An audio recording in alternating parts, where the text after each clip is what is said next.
Hey everybody, Professor Moore here. So tomorrow I start teaching a modern history course, and I always like to start off this class in 1492 with the first interactions between the Europeans of the Old World and the indigenous people of the New World. One of the main reasons why I start with this topic is because when Columbus and the indigenous people are covered in the American education system, what you mostly get are lies and propaganda. And one fact that is almost completely ignored is how the indigenous people embodied a beautiful communal culture that believed in the welfare of all people, whereas the Europeans brought an individualistic culture that was dominated by profit and power.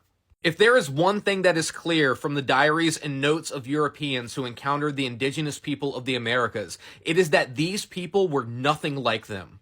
Indigenous people didn't want gold and riches and wealth. They didn't understand the soulless capitalist terms of profit or private property. They understood that human life is about community and compassion, not conquest.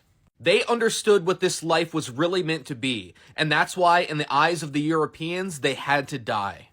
Christopher Columbus and other Europeans were continually baffled by what they perceived to be the naive and utopian characteristics of the people they met in the Bahamas, Jamaica, Cuba, and other places in South America.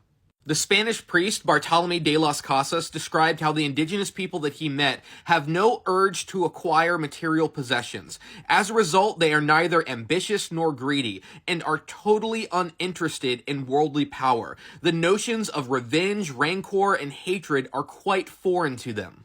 When Columbus met his first indigenous people in the Bahamas, he later wrote in his diary how they are so affectionate and have so little greed. If one asks for anything they have, they never say no. On the contrary, they offer to share to anyone with demonstrations of heartfelt affection.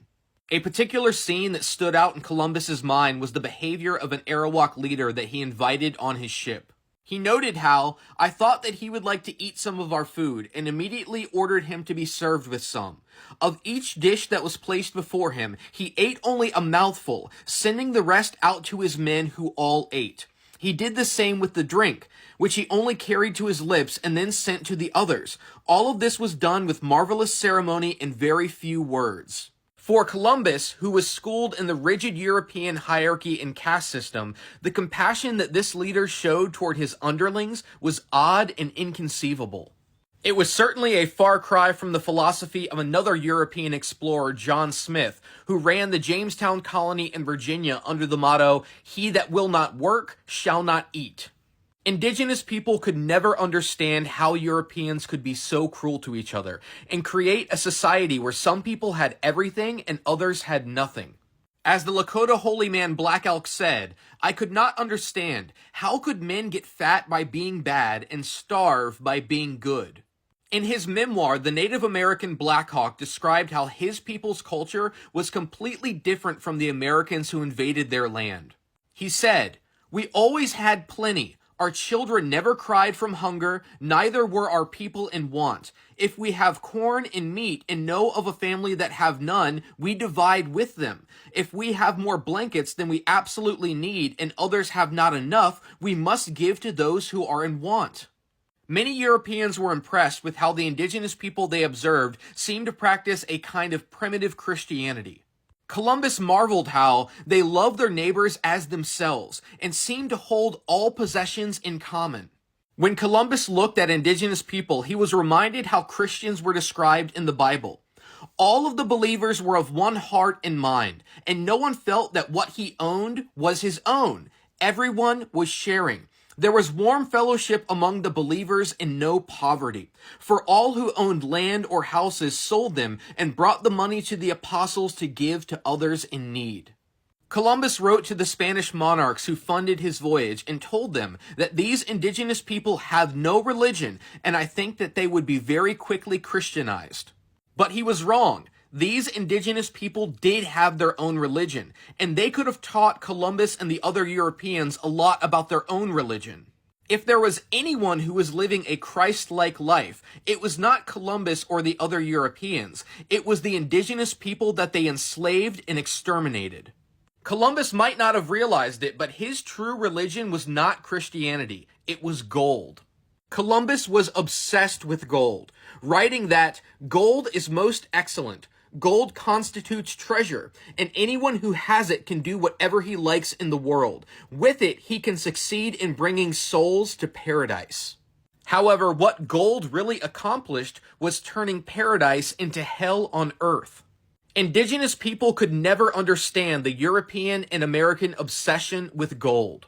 Black Elk described how the white men had found much of the yellow metal that they worship and that makes them crazy, and they wanted to have a road up through our country to the place where the yellow metal was. But my people did not want that road. It would scare the bison and make them go away, and also it would let the other white men come in like a river. They told us that they wanted to only use a little land, as much as a wagon would take between the wheels, but our people knew better.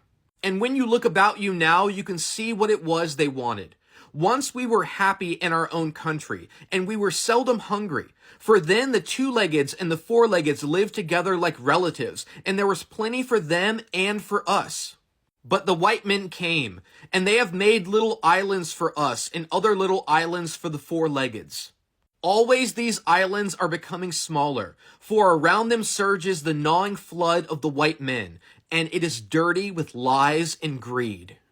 Black Elk and other indigenous people had no use for gold. You couldn't eat it. You couldn't burn it to cook your food. You couldn't use it to make clothes to keep you warm.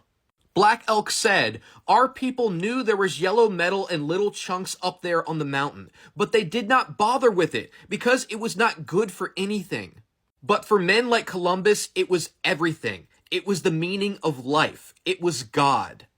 Columbus and his followers claimed that they were bringing Christianity to this new world, but all they brought with them was a hunger for useless yellow metal and a bloodlust that could never be satisfied.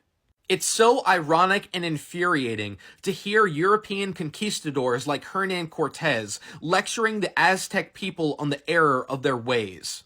He told them they must learn that there was but one God, the universal Lord of all, who had created the heavens and the earth and all things else and had made them and us. They were bound to adore and believe in him and no other creature or thing. A year before Cortez wrote these words, he helped to orchestrate an appalling massacre of unarmed Aztecs. An eyewitness explained how the Spaniards attacked the musicians first, slashing at their hands and faces until they had killed all of them. The singers and even the spectators were also killed. This slaughter went on for 3 hours. Then the Spaniards burst into the rooms of the temple to kill the others. So much for thou shalt not kill and love your enemies. In almost every case where these supposedly Christian Europeans came into contact with supposedly godless heathens, we find the same ugly script repeating itself. When the British explorer Captain James Cook arrived in Australia in 1770 and came into contact with Australian Aborigines, he wrote how they live in tranquility, which is not disturbed by the inequality of condition. The earth and the sea furnishes them with all the things necessary for life. They covet not magnificent houses or household stuff. All they seemed to want was for us to be gone. But the Europeans wouldn't leave. They just kept coming and coming, and with each new wave they brought more misery and suffering. And no one cataloged this history of violence better than Bartolomé de las Casas. In 1542, Las Casas wrote a book about the horrors he had seen in this new world. He said, "The Spaniards have committed evil and godless crimes against our Lord and our fellow human beings, crimes that threaten to bring a collapse of civilization and to presage the end of the world." Sometimes I feel like the world did end during those dark days, and we're all just living in some kind of hellish afterlife. Or maybe it wasn't the world that ended, but a world, a different world. A world built on a different set of values of community and cooperation, not carnage and capitalism. This other world died on those many islands, beaches, and jungles, where the word genocide even fails to describe the inhumanity and violence that reigned. Perhaps the word extinction comes closer to describing this reality. But it wasn't just people that lost their lives. It was a way of life that was lost too.